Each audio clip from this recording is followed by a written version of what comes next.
Hello, this is Jan Tyler of One Boy Photography, and I'm going to be showing you how I completed this edit. I'm going to start with my straight out of camera here. The very first thing that I always work on is down here in the lens corrections panel. This one has quite a bit of distortion and some very crooked lines. So I'm going to go ahead and take care of this.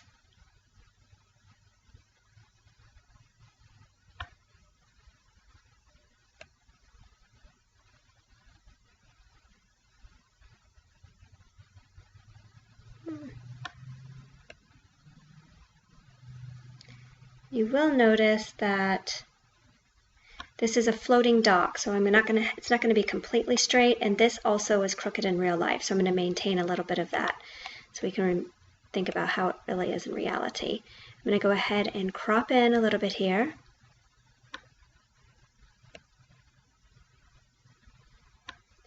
And I'm not going to crop in this part right here because if I did, I would cut into this dock house over here, and I do not want to lose the dock house. So I'm going to go ahead and keep that there and stop it just like that. I'm going to be taking care of this area in Photoshop.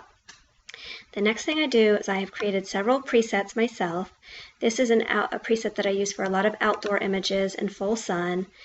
I usually underexpose my straight out of camera image so that I can retain some of the sky and the colors in the background. And this one pulls the exposure up pretty drastically. I don't quite need it that high, so I'm going to go ahead and pull it back down a little bit. It increases the temperature. See, the shadows are pulled up. I'm actually going to increase this clarity a little bit more.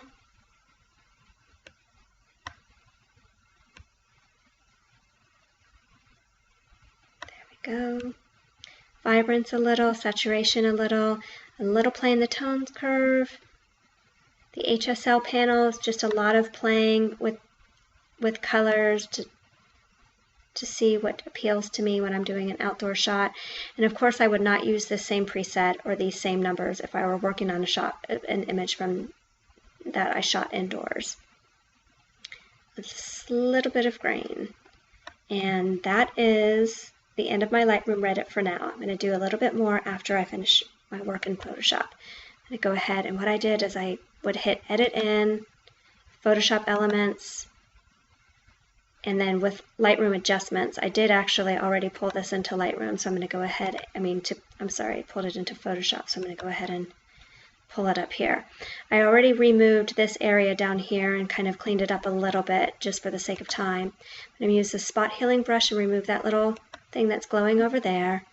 And then this little checkerboard area here is the white triangle that I left open in Lightroom. I'm just going to clone over this area.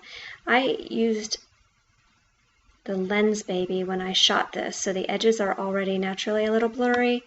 So I did use a soft brush, which you'll see right here, because it kind of blends into the blurry area a little bit.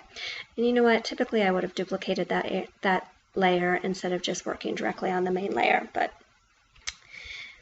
right, next I am going to play with a little bit of textures and overlays. This is a sunburst. It was truly a bright sunny day. Put the blending mode in screen. And I try to, when I'm adding light, try to keep it as natural as possible. The sun was basically overhead. It was a bright sunny day. It was very hot and sunny out, so I'm going to try to emanate that with my overlay.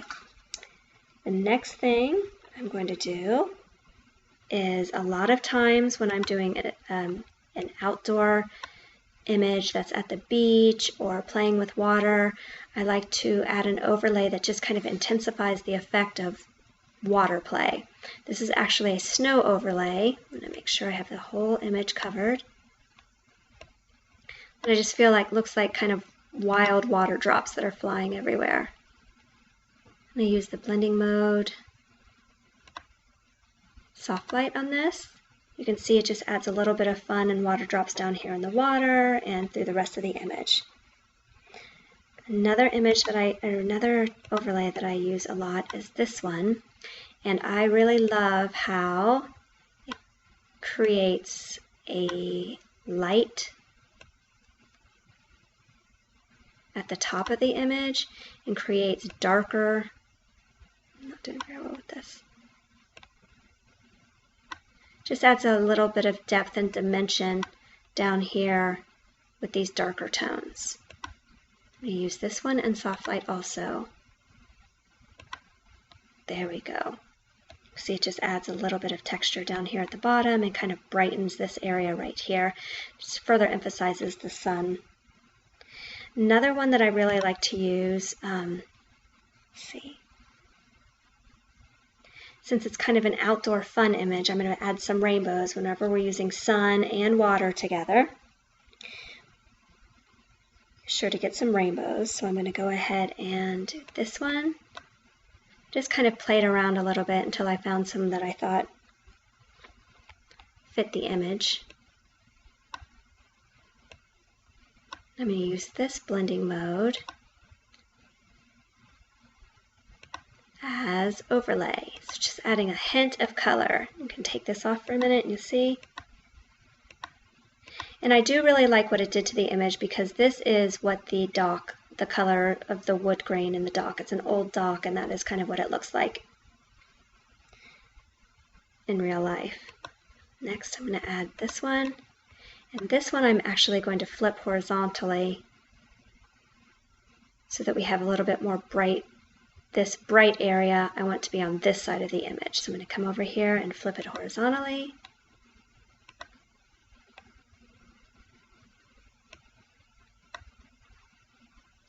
And also put it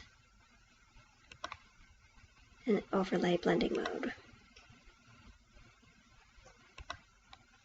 There we go. Okay, I'm going to go ahead and flatten this. And I'm going to duplicate this layer. Usually when I do an image that has a lot of lines in it, I won't do a radial blur. But I think this is such a fun image and they're kind of doing, there's a little bit of a circular pattern going on here with their bodies and the water and how it's flying out. So I am going to go ahead and do a radial blur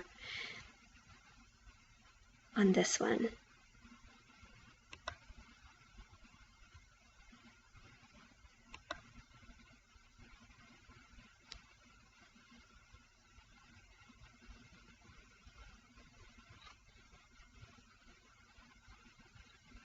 I'm going to set the blending mode to multiply and bring it down, bring down the opacity just a little bit.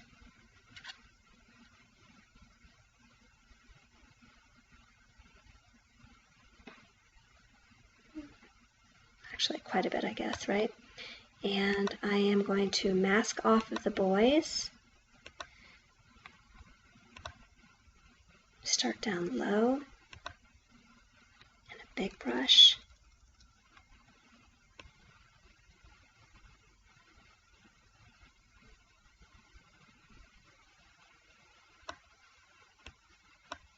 A little bit higher and a little bit smaller brush.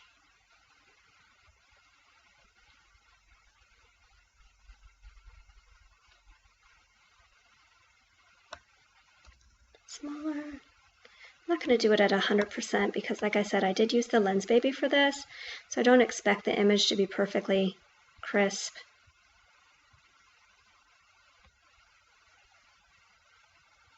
Because it did have a natural softness to it anyway. Okay, I'll go ahead and flatten that.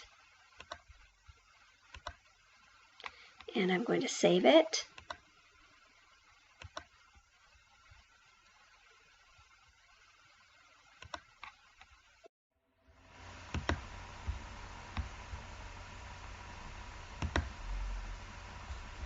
It should come back up into Lightroom.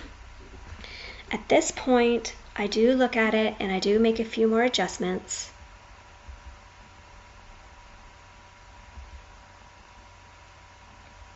That's not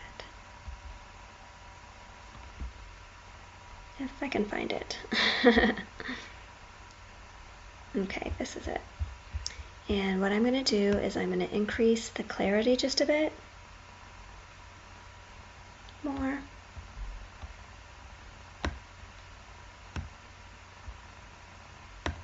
And that kind of pulls out the effect of the radial blur a little bit when I do that. And there you have it. There is the final image. And again, from that to that. Thank you. Bye.